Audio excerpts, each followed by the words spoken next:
De acuerdo a lo que se ha estudiado, o lo que se puede estudiar, más bien dicho, de la concepción y del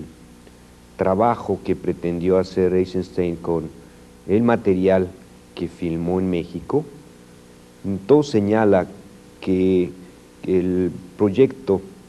intitulado Que Viva México marca un cambio cualitativo en la concepción del cine que tenía Eisenstein hasta ese momento.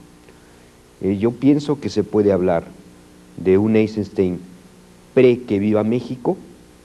y de un Eisenstein post-Que Viva México, aunque la película no haya sido montada por Eisenstein, aunque el proyecto haya sido en buena medida frustrado,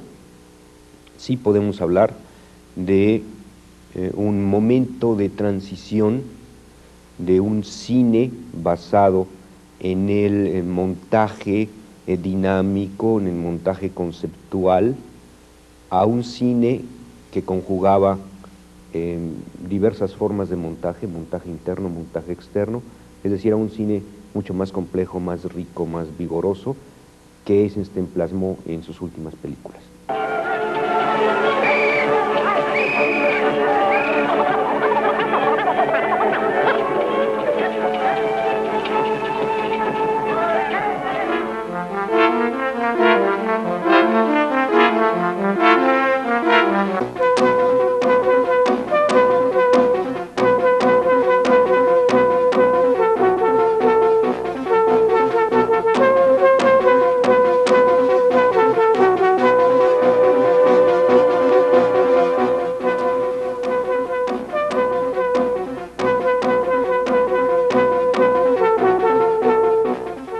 La llegada de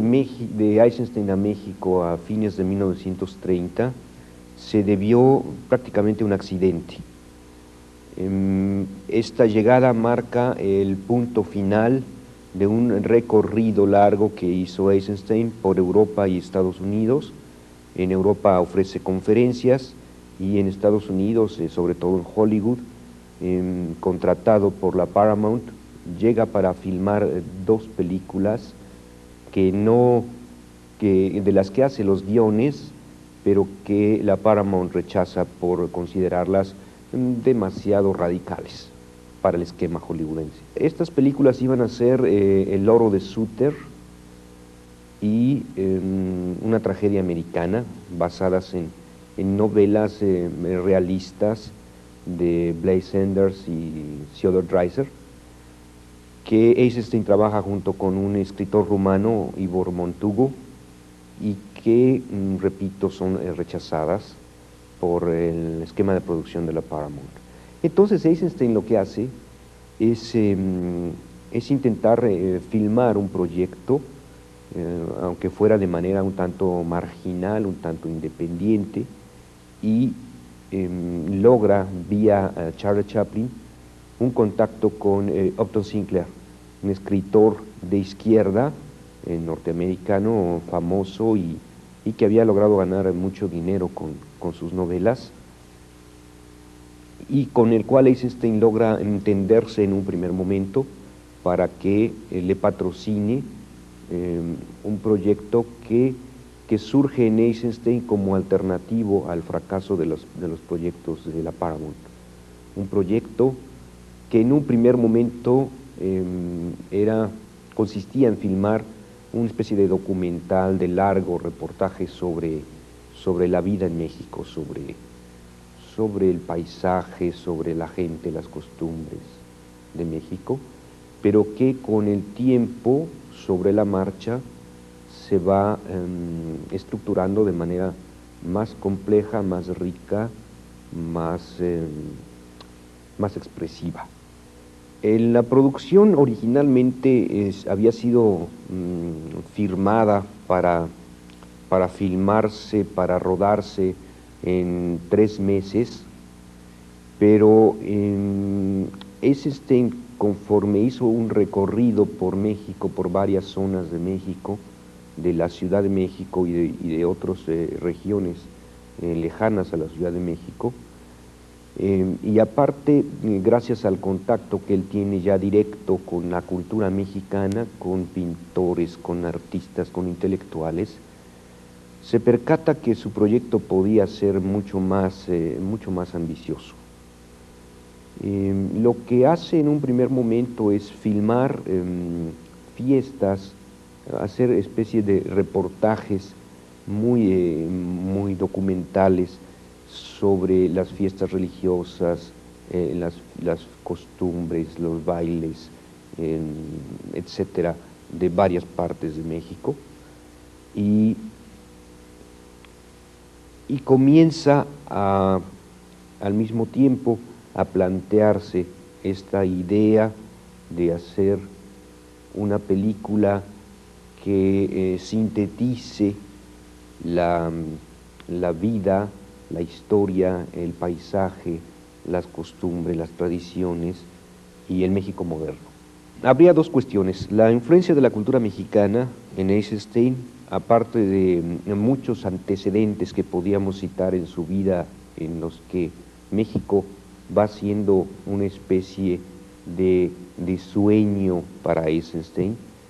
de fascinación para Eisenstein. Aparte de esto, Eisenstein, cuando llega a México, decía, traba contacto con los intelectuales, ve mucha pintura mexicana, ve los murales de la Escuela Nacional Preparatoria, donde plasmaron sus primeras grandes obras Orozco, Rivera, Siqueiros, Jean Charlotte, Fermín Rivera, etcétera, Fermín Revueltas, y comienza a concebir una idea que a mí me parece muy fascinante. Comienza a concebir a México como una síntesis de la cultura humana, de la cultura del hombre. Y las imágenes que él ve en la realidad mexicana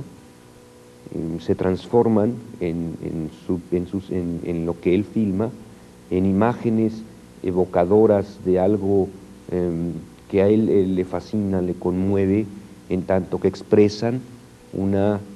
esa síntesis de la cultura humana. Se sabe ya que en un momento Eisenstein plasma una idea más coherente, más compleja de lo que él quería filmar. Pero también habría que señalar aquí que Eisenstein filmó mucho en México, filmó durante más de un año, poco más de un año, aunque claro, no filmaba diario, pero filmó con frecuencia en diversas partes de México. La gran mayoría de estos materiales que filmó iban a integrarse al proyecto Que Viva México, que surge, yo creo, de una eclosión de lo que ve en México, de su fascinación por México, pero también surge de su profundo interés y de su profundo conocimiento de la obra de Griffith, de su maestro Griffith. De tal manera que él comienza a filmar para este proyecto, pero también, como todos los documentalistas y reporteros del cine, Eisenstein filmó muchos materiales que eran también materiales sobre fiestas, sobre costumbres, sobre bodas, etcétera, que mientras estaba filmando para Que Viva México, él veía en lugares cerca del rodaje y los filmaba, porque comenzó a concebir también la idea de filmar, de hacer con todo este material unos cortos que sirvieran para complementar la visión, para enriquecer la visión que él pretendía mostrar en la película Que Viva México. Entonces, todo esto conjugado da por resultado que Eisenstein pretenda filmar una gran obra sobre México estructurada en 6 partes, en 6 episodios, 6 novelas, él las llamaba así, inspirado en Boccaccio, y otra serie de cortos alrededor de esta película, reportajes sobre la cultura, sobre la vida mexicana que a él tanto le fascinó. Estas 6 historias que iban a integrar que el proyecto llamado Que Viva México eran, se sabe, un prólogo en el que se evocaba el pasado de México, el glorioso pasado de México, las grandes culturas que ahora ya solamente han dejado vestigios, pirámides, centros ceremoniales y demás, donde Eisenstein filmó en Yucatán, en Teotihuacán, en los grandes centros ceremoniales de México, del México antiguo. Un prólogo que estaba marcado profundamente por la idea del pasado remoto que sin embargo de alguna manera prevalece en México y que por otro lado está dominado por la idea de la muerte. En este prólogo Eisenstein iba a mostrar este pasado y la idea de la muerte iba a estar significada, representada por un velorio, un cortejo fúnebre, inspirado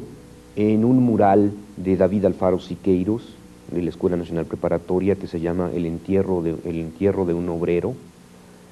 y que había sido pintado por Siqueiros en homenaje a Felipe Carrillo Puerto, un famoso revolucionario de izquierda mexicano. Este cortejo fúnebre aludía precisamente a la relación del pasado con la muerte. Y además Eisenstein pensaba estructurar este prólogo con un contrapunto sonoro, un trabajo muy complejo de sonido, de música, en el que era una música de Yucatán, una música que evocaba también el pasado de Yucatán, el paisaje de Yucatán, la música de Guti Cárdenas, un famoso compositor mexicano. Y además la composición visual de este prólogo era una composición marcadamente triangular, que es una composición que Eisenstein observa en la realidad mexicana, en las pirámides, en las montañas de Yucatán, en el enequén, que es una planta de Yucatán que tiene líneas marcadamente triangulares, y que esto es muy importante señalarlo. Algunos de los estudiosos de la obra de Eisenstein han dicho que esta obsesión simbólica por el triángulo tiene que ver con una visión cósmica. El triángulo por tradición marca la unión de Dios, el hombre y el cosmos, pero también desde el punto de vista psicoanalítico marcaría la unión del padre, la madre y el hijo, por ejemplo, etcétera. Entonces Eisenstein estructura este prólogo con todos estos elementos y pensaba, decía yo, plasmar en él el inicio de su película, dominado por la idea de la muerte y de la unión del hombre con el cosmos y con Dios. Eisenstein también pensaba hacer con esta película, decía, una síntesis, una especie de mural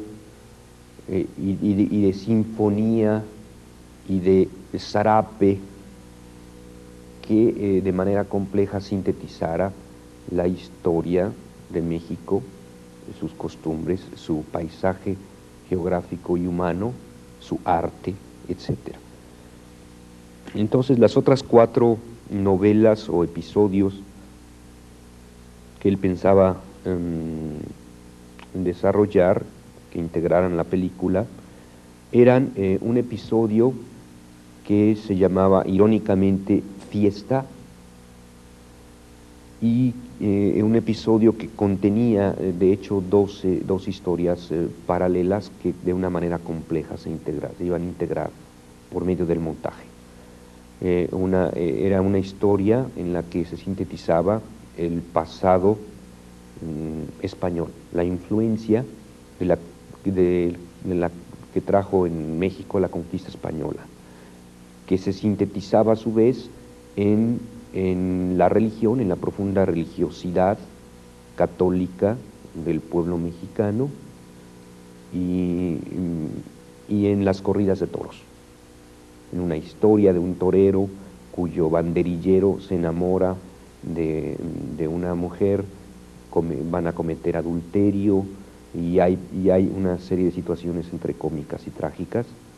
y todo esto enfatizado también por la corrida.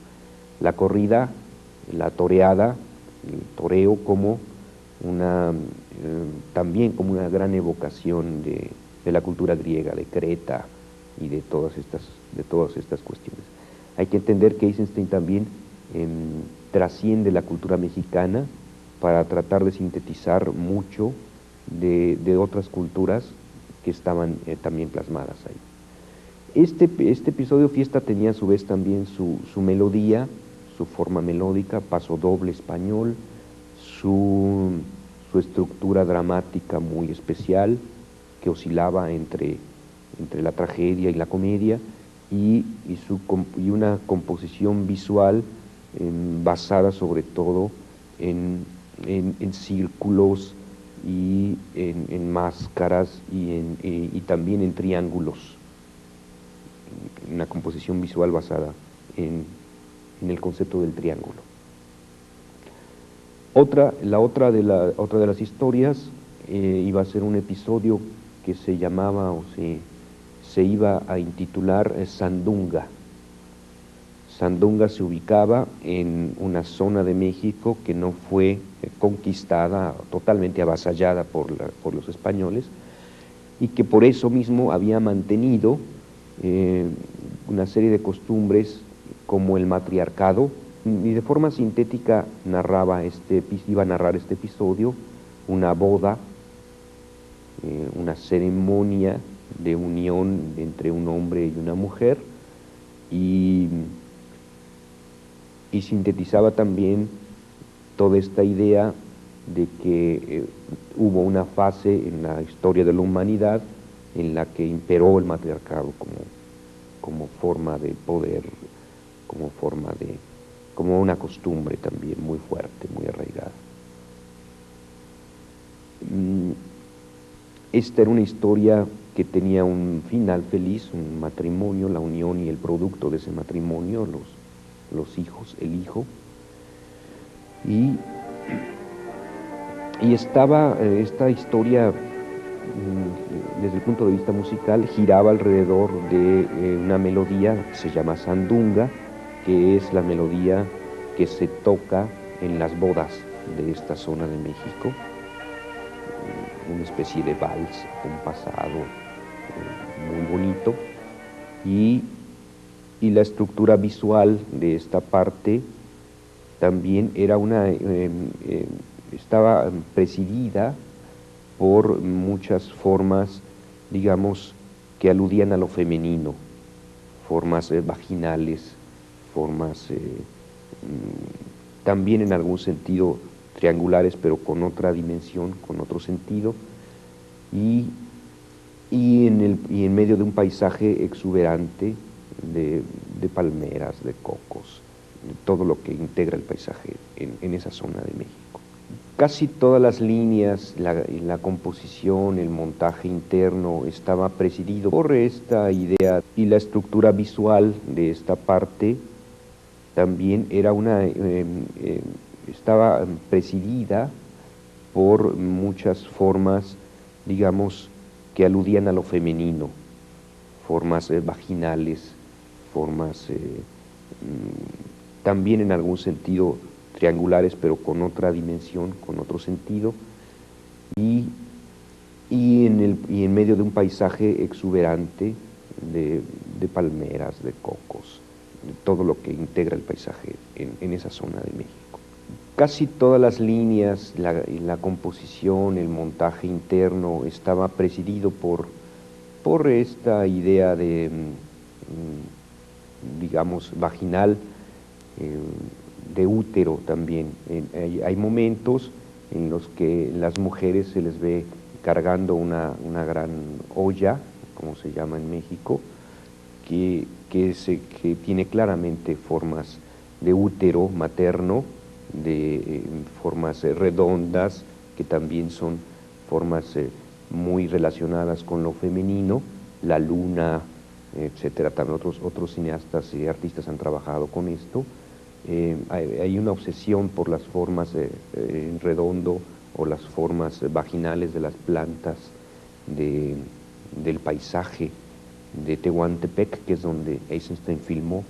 este episodio, y podemos inferir que esta parte, en tanto que estaba dominada por el mundo femenino, estaba también dominada visualmente por alusiones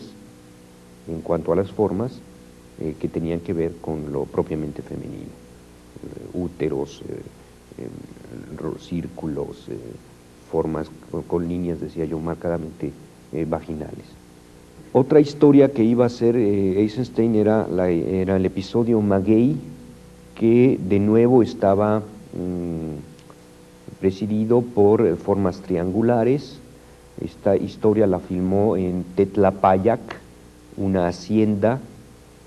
en el centro de México, de la meseta mexicana,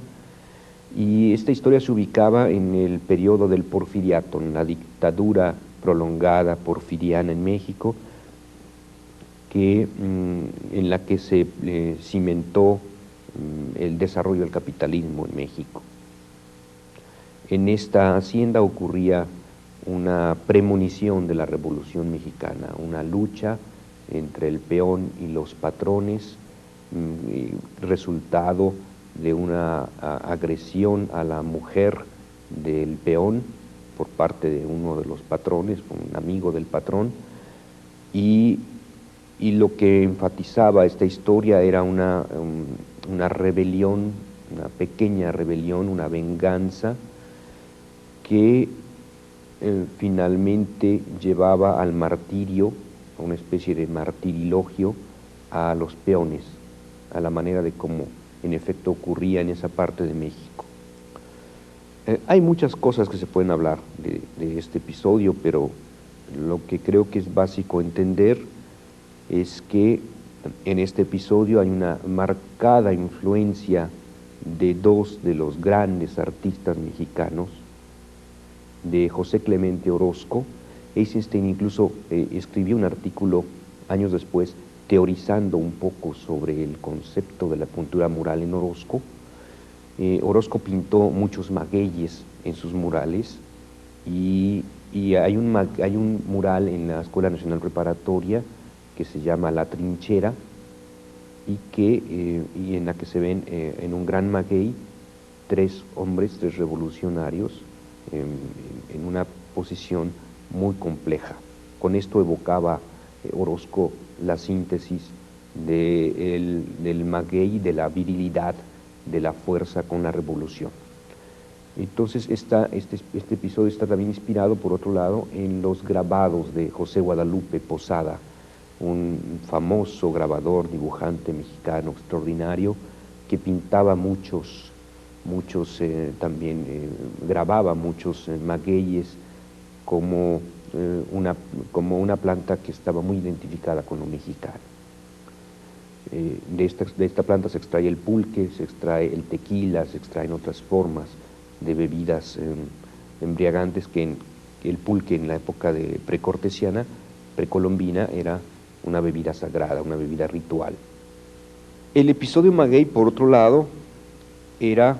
desde el punto de vista del paisaje, un episodio situado en la hacienda, en una hacienda típicamente colonial, con claras alusiones también a lo viril, al universo viril, y que y en la que el maguey estaba de manera constante como tema visual, en la que los volcanes, sobre todo un volcán que se llama el Popocatépetl, en México, que es muy famoso, aludía a esta composición triangular, y en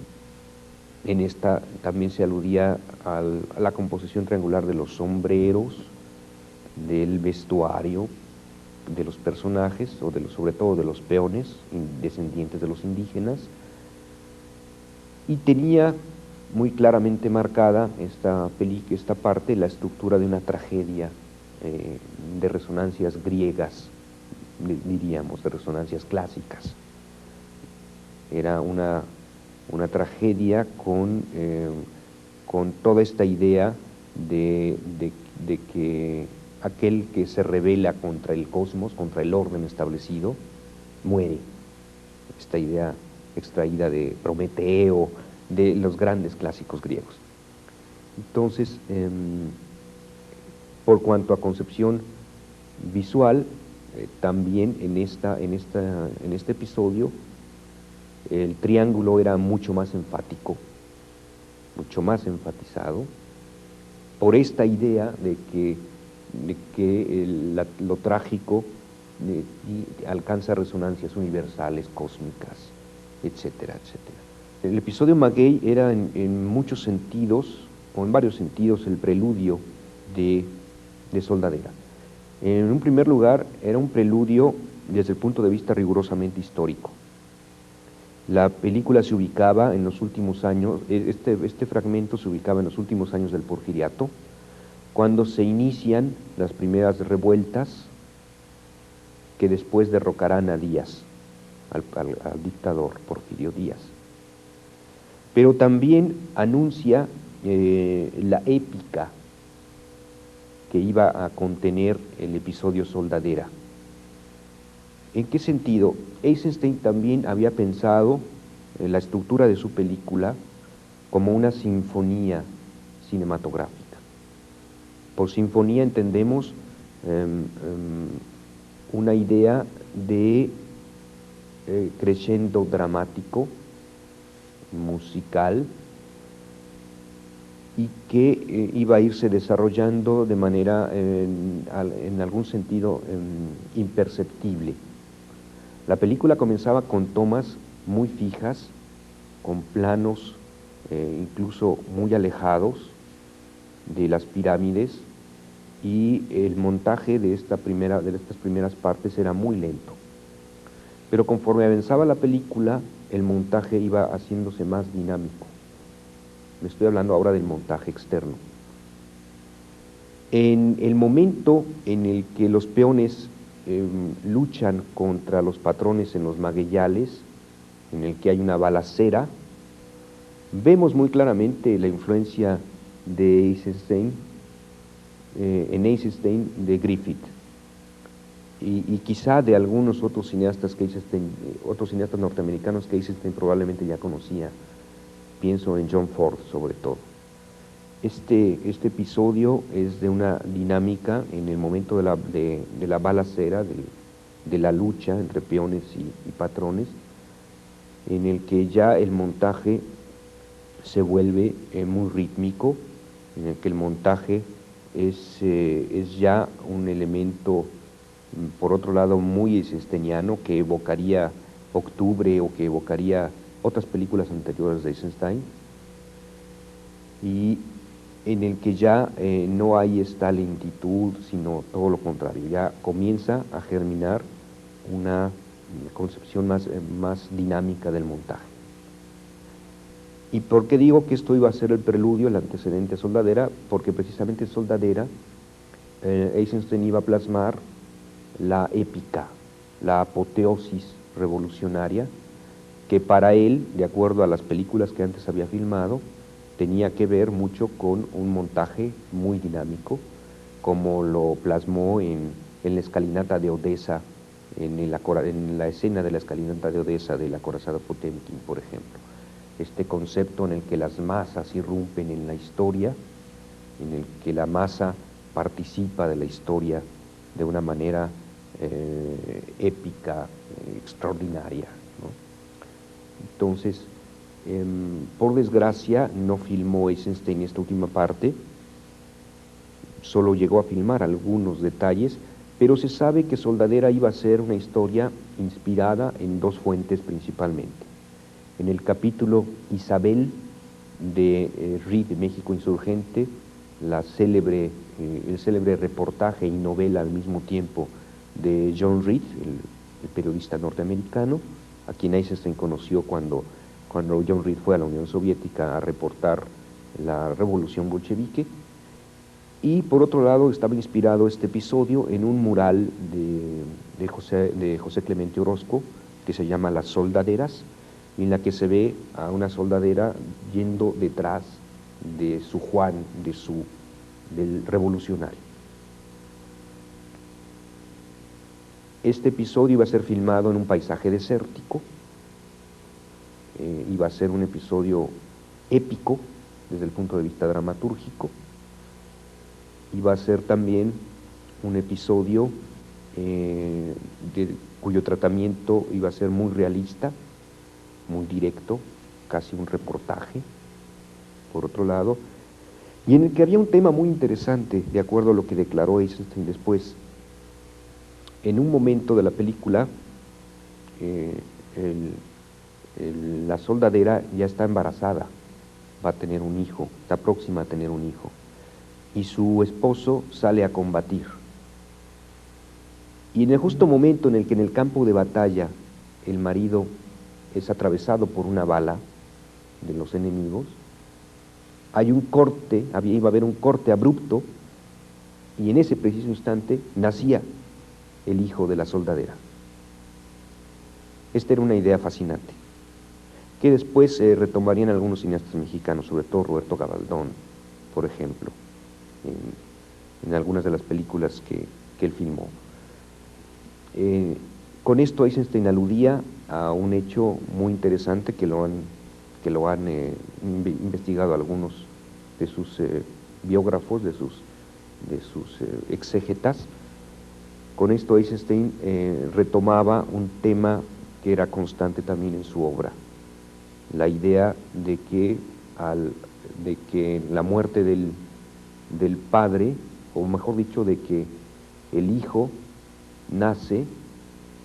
al momento que nace el hijo, el padre tiene que morir, aludiendo también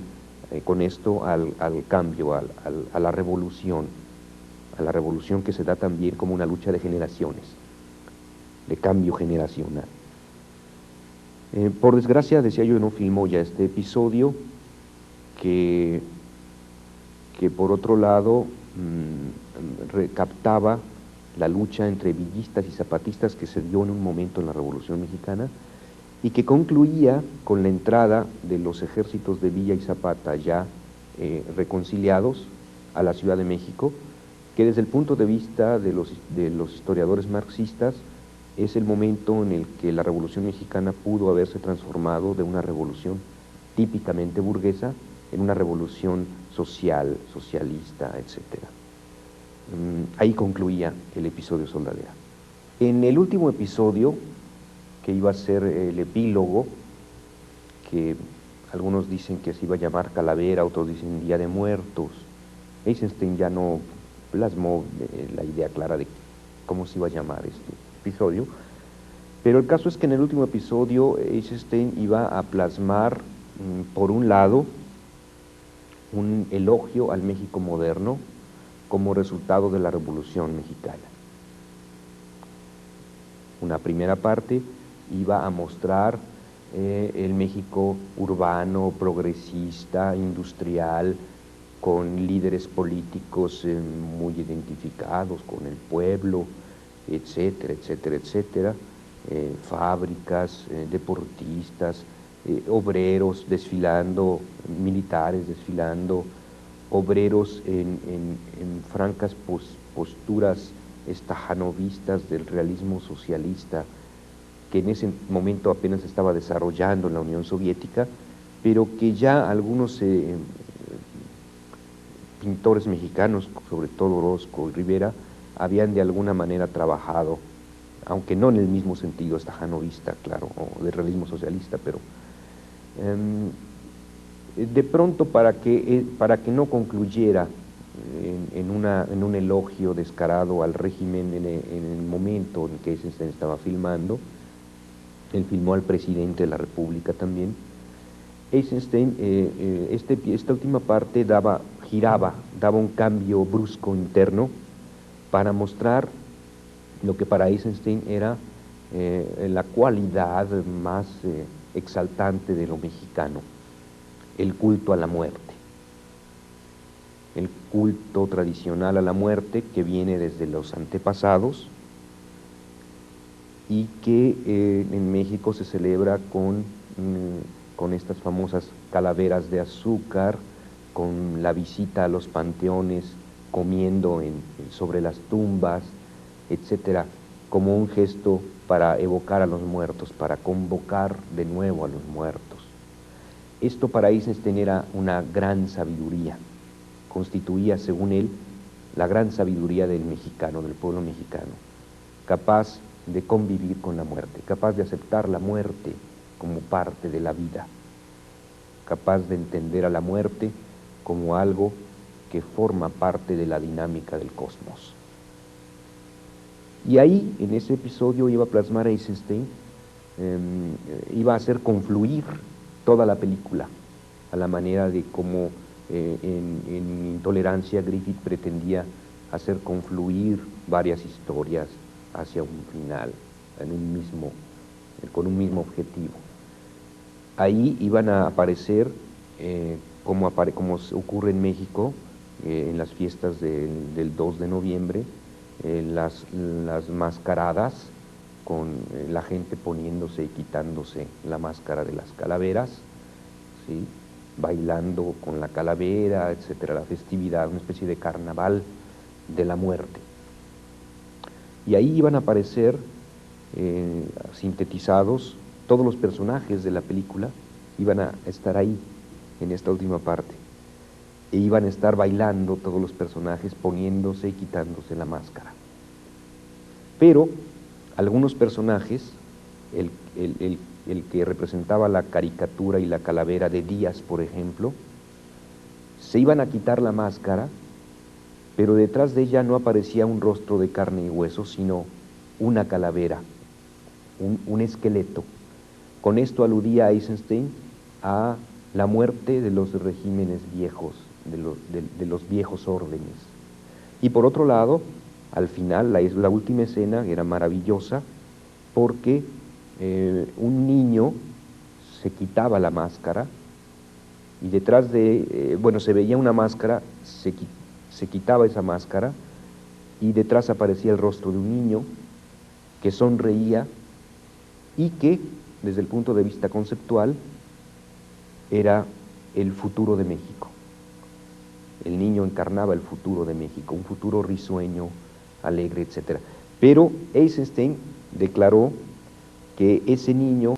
podía ser, desde el punto de vista hipotético, el hijo de Pancha, el hijo de la revolucionaria, de la soldadera. Ese niño podría ser la nueva, de hecho entonces encarnaba la nueva generación que sí iba a llevar a México a la verdadera revolución, al nuevo cambio revolucionario, a la transformación. La película entonces iniciaba en el reino de la muerte, en el reino del pasado, y concluía de alguna manera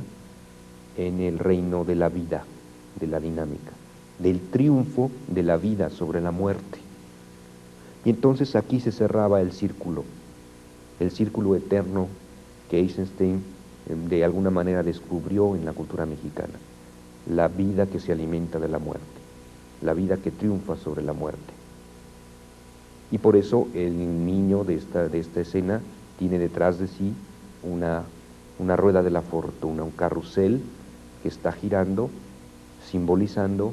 una nueva rotación que va a dar principio, va a abrir un nuevo ciclo de vida. Esa era A grosso modo esa era la idea que Eisenstein tenía y que él filmó mucho material con esta idea ya dentro de él para editarlo posteriormente,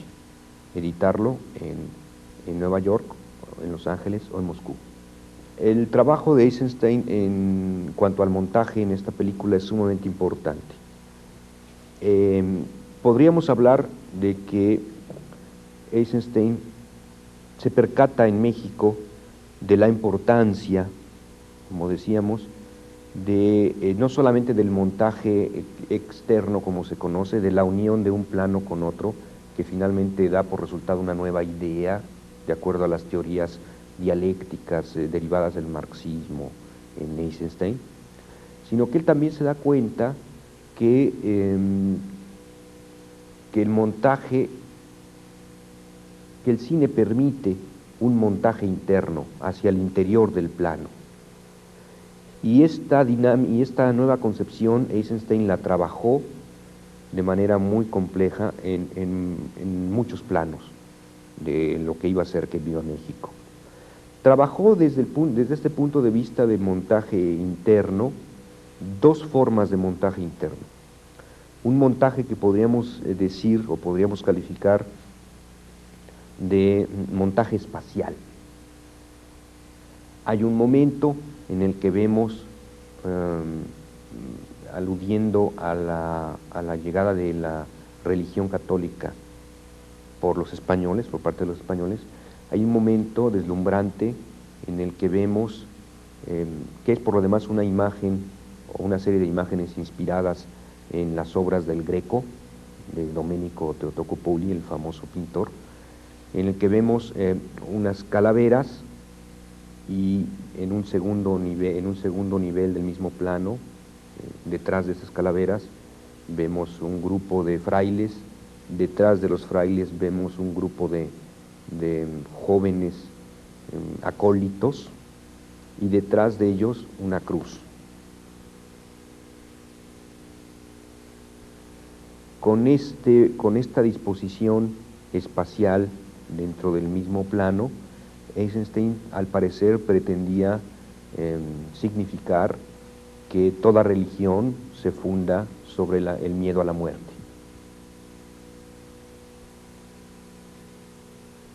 Sobre la idea del miedo a la muerte. Aparte de un complejo trabajo de composición también. Este sería un ejemplo de montaje interno, digamos, espacial,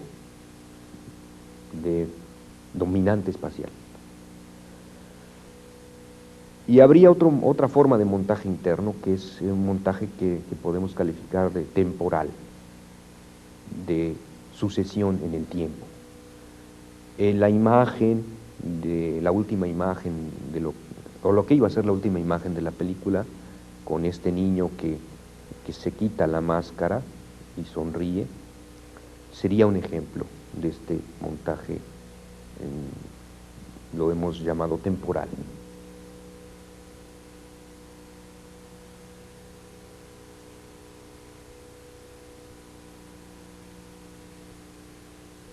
En un mismo plano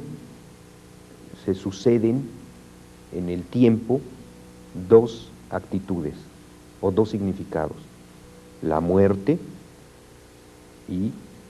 al quitarse la máscara, la vida que renace de la muerte, por así decirlo. Ahí se sintetiza muy claramente.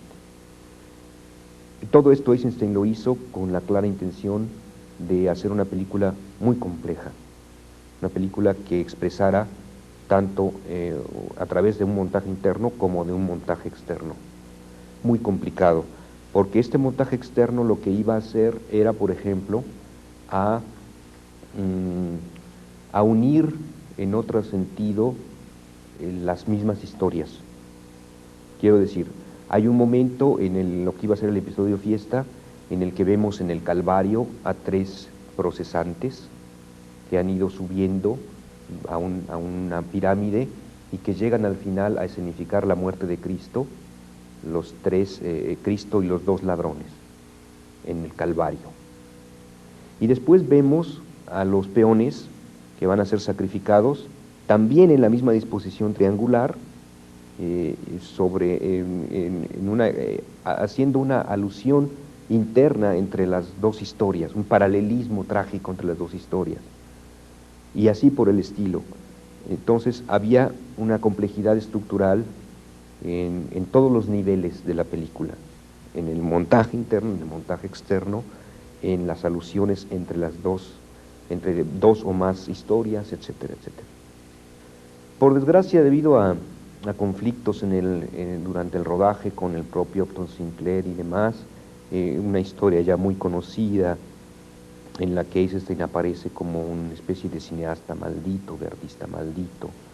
al que se le despoja de su obra y todo. Por desgracia, él ya no pudo montar esta película.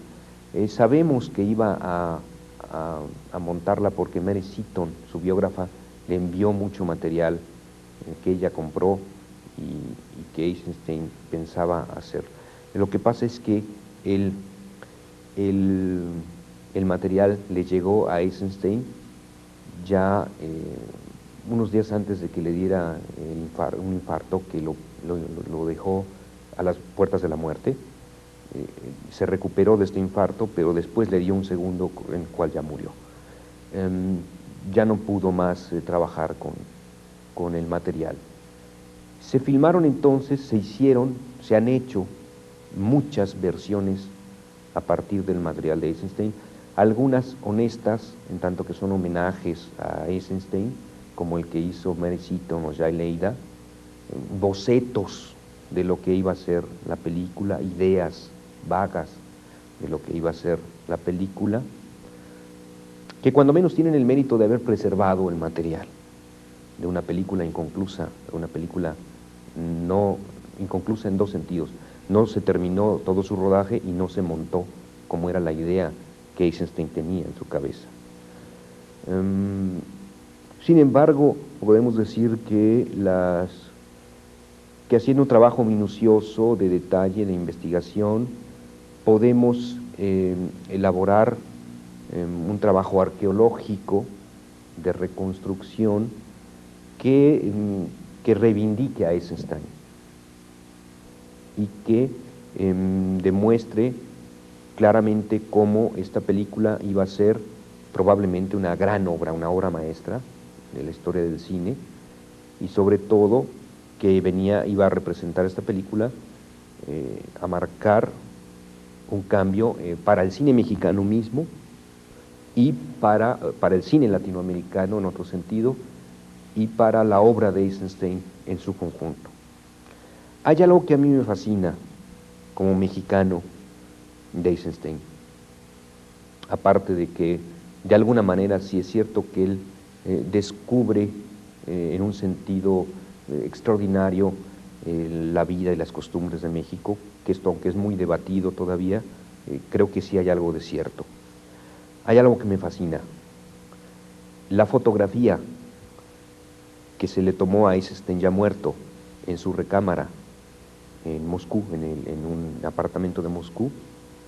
muestra cómo Eisenstein hasta la muerte siguió pensando en México de alguna manera. Detrás de la cama, arriba de la cama de Eisenstein, donde él dormía todas las noches, hay un zarape mexicano. Había un zarape mexicano, y se sabe que Alexandrov y Tissé, sus colaboradores con los que ya se había peleado y había tenido problemas, al saber que él murió, lo taparon con un zarape que mostraba un dios azteca. Cubrieron el cadáver con un dios azteca, con la representación de un dios azteca. Esto quiere decir que, de alguna manera, Eisenstein se reunió simbólicamente en la muerte con México, un país al que él le había fascinado y que había causado en él una revolución interna, como artista y como hombre. Con esto creo que podemos concluir.